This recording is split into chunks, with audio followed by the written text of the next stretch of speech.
നമസ്കാരം. ഇന്ന് നമ്മൾ സംസാരിക്കുന്ന ശിവരാത്രി വ്രതം എങ്ങനെ എടുക്കണം, ആർക്കെല്ലാം എടുക്കാം എന്നതാണ്.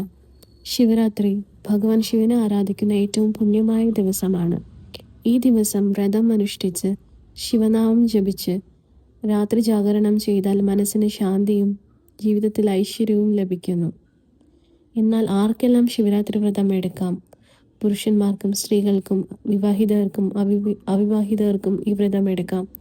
ഗർഭിണികളും പ്രമേഹ രോഗികളും ശരീര ദുർബലമായവരും കർശന ഉപവാസം ഒഴിവാക്കി പാൽ, പഴം, വെള്ളം മാത്രം കഴിച്ച് ഭാഗിക വ്രതം എടുക്കുന്നതും നല്ലതാണ്.